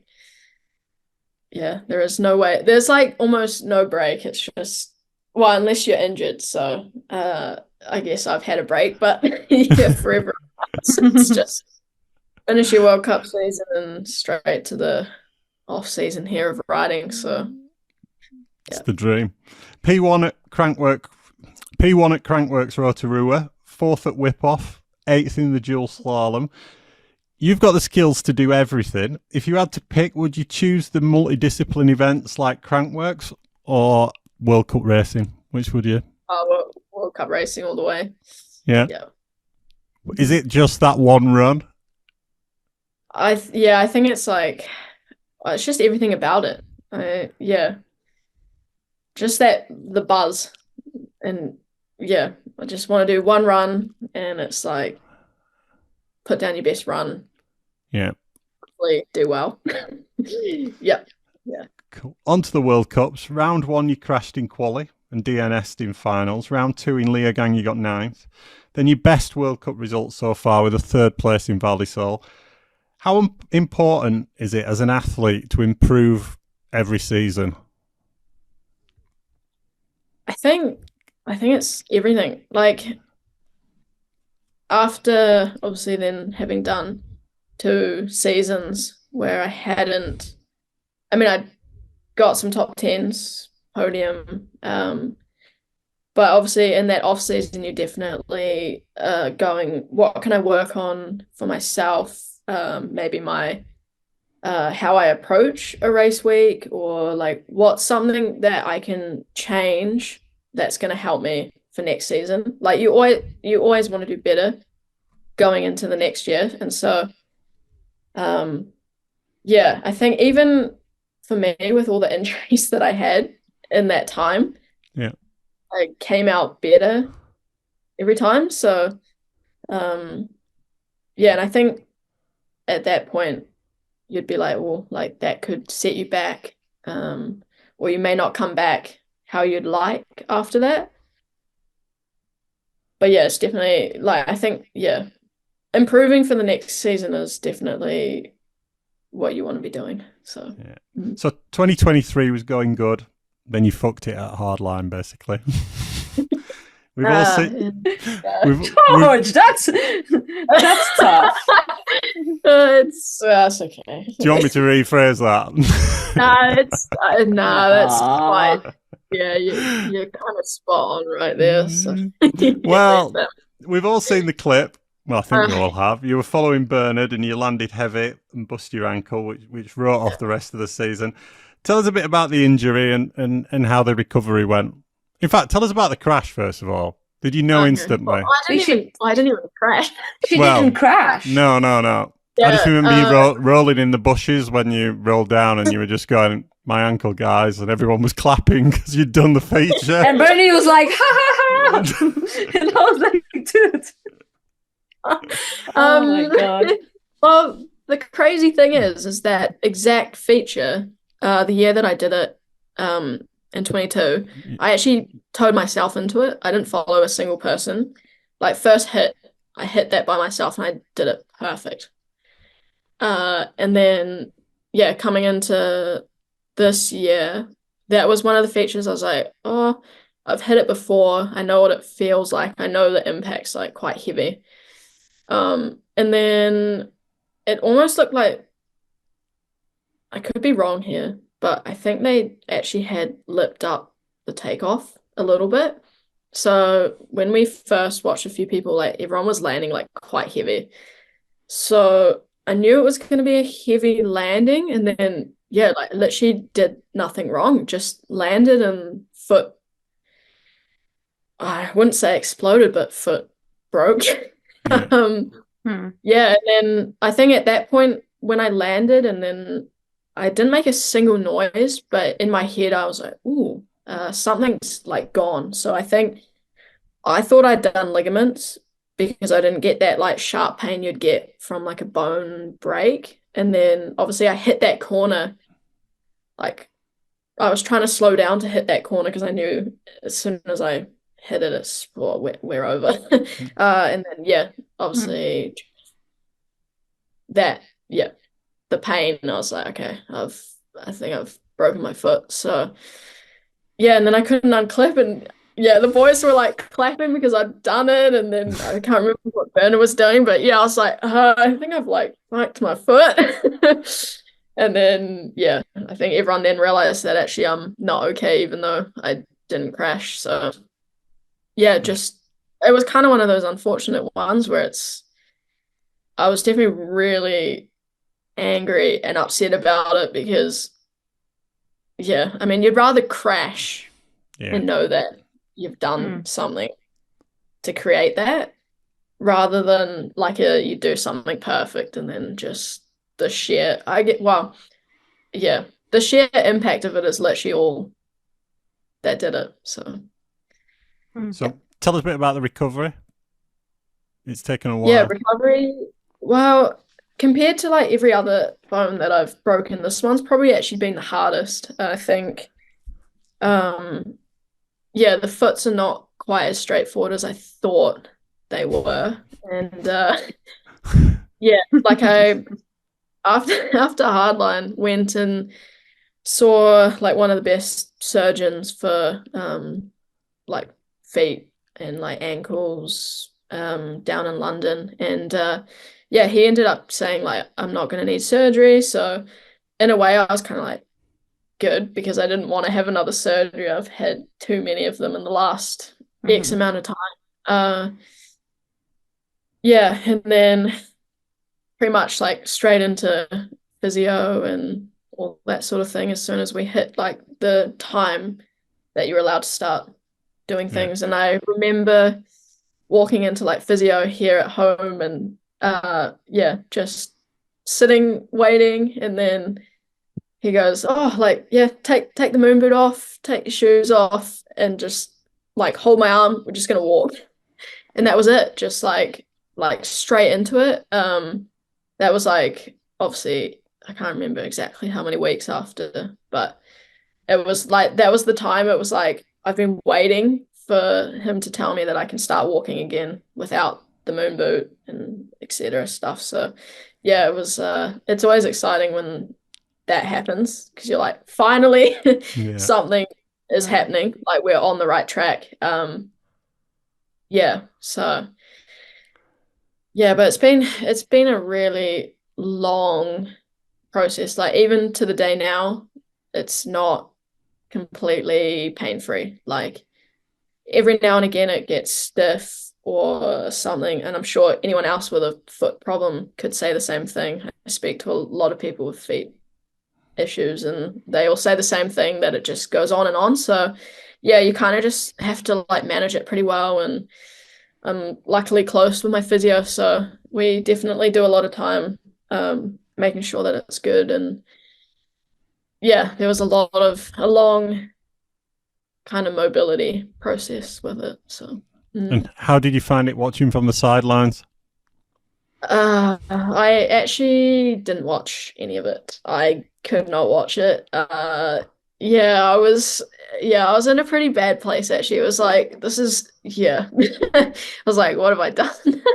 But yeah, so like my parents would watch it, and then I'd be like, oh, don't tell me the results yet. Like, I need a bit of time. Okay, tell me the results now. Really? So yeah, it was really hard. Like, I think obviously because I'd done it well at Valdesol, and I was like, I want to have a good year. Yeah, it was hard. It was too hard to watch. And then I watched some of them. I watched Mont Saint Anne, and I also watched, I can't remember the other one, but I watched like another one, like kind of later on in the season. But yeah, like right after, obviously when I got home, I couldn't watch Yeah. Wow. Yeah. Yeah. Mm. So when You remind me of myself when I was young. did It's you funny. when Cam was out after Andorra, you watched them all, didn't you? Me? Well, Cam watched course. them, yeah, I know Oh, you watched. Didn't Cam watch no. them? I think the only reason why she watched because of Benoit, because Right, yeah. she knew Benoit could win, Yep. but I don't really think she was really keen to watch the girls, same as you, Jess. She was like, well, like Yeah. I'm too she's close pretty to it. gutted, especially same as you. Like it was a wind issue, the crash on the Yeah. road gap, as she did like 100,000 times, so it was hard to accept. But back then, when the race were happening, she was not like in her head, she was not 100%, like she keep forgetting things. She keeps like have to sleep like 7-8 hours a day, so it was like not really good to watch TV for that long. Yeah. So she watched a little bit and then she would just like go sleep for a little bit. But obviously Benoit trying to get his first win was in Loudonville, he was almost there. Yeah. And then it was a big disappointment. And then she told me we had to go watch Léger there. So I had to drive her. We're not allowed to leave the country, but we still had to go. She was like, I'm going. But it was a good test. And then she had a blast there.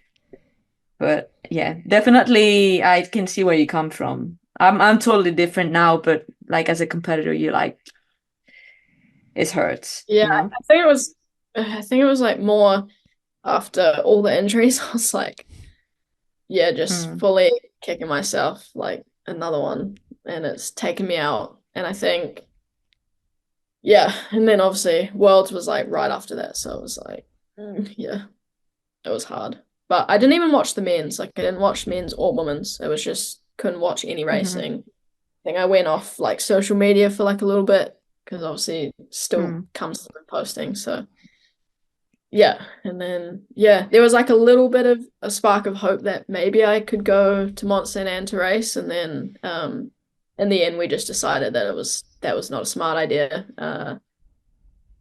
Yeah, like you want to go to Mont Saint Anne of all tracks to try and race right after your foot, and I'm going, Yes. yeah, like I'm really keen. We're not doing that. That's No. not even, yeah. So yeah, but that's okay. Just yeah, that's a year to move on from. Turn the page on that one. Yeah, Unfortunately, for sure. It's hard to do, but it's good if you come to the point where you're like, okay, I'm actually looking forward now, because if you don't go through the process, you don't really are in the present then. So yeah, I think it's cool that you always evolve through these hard phases, even though I think you had a lot of injury for a young athlete, and I'm hoping luck is on your side a bit more now. But yeah, definitely you learn from that and get better, maybe quicker, better, like mentally for this stuff, even though the body takes a beating. Yeah. All right. Midway through 2023, you signed with Martin Whiteley from 22 Degrees Sports Management. We talked a little bit, we touched on that a little bit before, but what prompted that move and how have you found out working with Martin? I think, yeah, like spoke to a few people and they obviously had like managers and I spoke to Brooke too about it, and obviously Martin was dealing with Brooke, and then yeah, I think it was that time in the contract where it was like looking to change teams, and I didn't want to do that process myself. I wanted an expert to do that. Yeah. So yeah, that was kind of like the main reason why I guess I got Martin on board, is to help me do all that team changes and all the contracty stuff. Like, yeah, and I mean, it's definitely it's helps a lot. It takes like that one thing off your mind when you're trying to focus on something else. So yeah, that's definitely been a good decision on my half. So yeah. Yeah, I can second that, because 2023, like winter, probably one of the hardest winter to find a new team if you don't have one. So because also obviously GT Factory Racing came to an end for you, so you were looking for a move, and you signed with Cube, so that was a cool news. How getting on with the bike and integrating into the team? I've seen you've been to Italy. I was in New Zealand and I'll see you in Italy. And I was like, what are you doing? Where are you? What are you going to ride in winter for? Pretty funny. Yeah, so far it's been like really good. I think a lot of people were quite. I remember listening to something. Someone said they were like shocked that I'd gone to Cube, or I guess because GT was like helping with all that free ride stuff too, and like Cube is very race focused. I think it lined up perfectly that I'd already made that decision, like obviously from Hardline, that I want to focus on my World Cup stuff and I want to get the results that I want to get. And so, yeah, it definitely, that's where it like lines up. It was, they want races. I want to be a full-time racer for now. So, yeah. But yeah, it's been really good. Teammates are really good. Bike's been sick. Yeah, obviously left New Zealand when you were here, went over, did a bit of testing in Europe for like a real short period of time, and then literally came straight back and went into like nationals. So did you ever think you'd be replacing Danny Hart? No, actually, like, how funny is it though that now on Cube and he's on GT? Yeah, I hadn't thought of that actually. Yeah. But no, I never actually. At the time, it was like when we were speaking, it was Danny was going to stay, and then yes, everything changed. So no, I never thought that I'd be replacing Danny. But yeah. Cool. Here you are. Yeah. Yeah, big boots to fill in that one. So yeah. On one of the shows at the end of last season, I said that I'd heard you'd signed for a team, and the following morning I woke up to a message from Emmy saying, it's news to Jess that she's signed for another team, which I think is the only rumour we've ever got wrong. I think it is. It's the only one that I'm aware of that I've got wrong. So I'm very sorry about the Saracen that. one. Oh, yeah, the Saracen one was bad too. Yeah, the Saracen one was bad. Yeah, Saracen won't be racing World Cups. Yeah. Yeah, that was... Yeah, you guys didn't have to apologize for that, because I messaged Emmy being like, I think it's more like the Kiwi joke didn't quite come across the right way, because I was just so happy to tell George. I was like, George, you messed up. I was just making a big thing to him. Yeah, because I was trying to be like, ooh, like which team have I signed to? I think you took it like the wrong way, as in like, oh, like, oh no, we have said the wrong thing. Typical. Yeah, and then I can't remember exactly our chat, but yeah, it's been like. I still so funny. Up and like my mum's listened to the podcast. She's like, "Why are they apologizing?" And I was like, "What? Oh no." Well, I remember being in Fort William. It was World Champs, and I can't remember who told me, but I remember someone telling me you'd signed for Propane, and I was like, all right, though that makes sense, because I remember processing it in my head thinking, well, Martin's going to Propane, and Jess is signed with him. That would make total sense. And well, he was in talks with him about running the team, and so I just banked that as, oh well, yeah, that's a definite, isn't it? Yeah, I've done a bit more checking since then. It's quite entertaining. Well, obviously that was my first Team Rumors experience, but that was quite entertaining, to be honest. So, it's quite the an entertaining time. The DMs go quite mad as well, actually. So your first time appearance in Team Rumors, and I got it wrong. So I am very sorry about that. That's okay. Yeah. We're good. So the 2024 season have started for you already. You've got the 4th national title, so that's a very good start. And then you got second at the Crankworx Sutura downhill. behind Eliana Olsenbusch. Tell us about Eliana. I mean, I've been following her for a little bit now, but she's a fierce competitor. I know you're not 100% on that race, but she's like pushing the limits of Kiwi racing. That's pretty cool to see.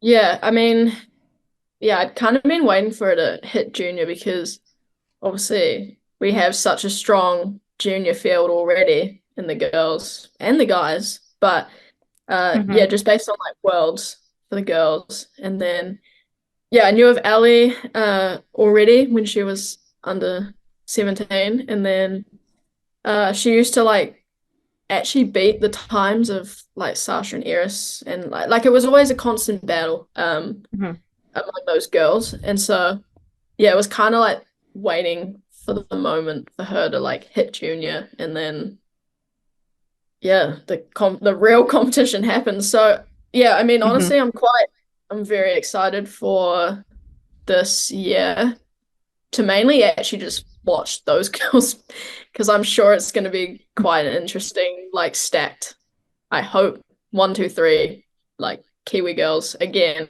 So yeah, but yeah, she's very quick. She's quick, keeping me on my toes. So yeah, that's cool. So the women's field at the World Cup this season is going to be insane. We've got Cam and Miriam back at some stage of the recovery. They're coming back from injury. We've got Valentina Roa moving up, Amy Cady and Lisa Bulugu all moving up as well.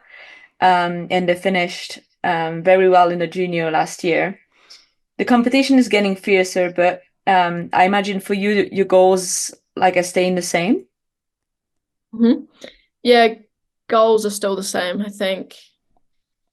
Yeah, I mean, everyone's in the same boat, I guess. So, yeah, just gotta go for it, and hopefully all the off-season training and everything and preparation has been good. And yeah, I think, yeah, obviously, like I mentioned earlier, not going to hardline to focus on like the World Cups and things. Yeah. Do well. So yeah. Cool. I hope. I know you've got to shoot off, so I'm gonna. I put a thing on post on Instagram before and asking if anyone had any questions, and I wanted to do two. Rich Simpson, who's Ethan's mechanic, Ethan Crack's mechanic, he says, has she started listening to better music yet? He would say that. What's the music Love of choice? My music has changed actually a little bit. I think it's just broadened, but I was a massive drum and bass fan. I think that's just a Kiwi thing. But now obviously I've got a German teammate who likes a bit of trance and some techno. Oh God. I now am a big fan of trance and techno, so maybe it gets worse, I think. But I would say so. Yeah. So I mean, yeah, I love all sorts of music. Like I listen to anything from rap to country to D&B to house to techno. So yeah, cool. And then obviously now I'm sure maybe a couple people have seen, but I do now have decks myself, so yeah, been on DJ Reckless Jess. Yeah, J Reckless. Festivals, here we come. Last one. Yeah, maybe. From a question from Kev Dwyer, who's at Fazer on Instagram. What tricks are you working on at the moment? Oh, unfortunately, none at the moment, but maybe in the future. Yeah. For now, it's just, yeah, I'd love to work on some tricks, but I think I'd hate to message Cube and be like, hey guys, I was trying to do a 360, but I broke my finger. Yeah. Yeah, no tricks at the moment, unfortunately. You put the tricks away, yeah. Yeah, the tricks are they're away at the moment, so yeah. Well, it's certainly shaping up to be an incredible season. Best of luck for it, and thank you for coming on the show. When do you fly over for Fort William? I actually leave on the 9th of April to come over to Europe. So Cool. Yeah, very, very close. Well, great stuff. I'll see you there, hopefully. And that's all we've got time for in this episode. Thanks to the amazing sponsors of the show, Hope Technology, JTech Suspension, Revolution Bike Park, Ride Southern Spain, Schwalbe and SingleTrackWorld.com. If you're enjoying the podcast, I'm sure you know what to do by now. Please subscribe so you don't miss an episode. And if you've got a sec, please drop us a review. Alternatively, please give us a follow on Instagram at Making Up the Numbers Racing or Facebook.com/Making Up the Numbers. With the first round of the World Cup on the horizon, we'll be back with more very soon.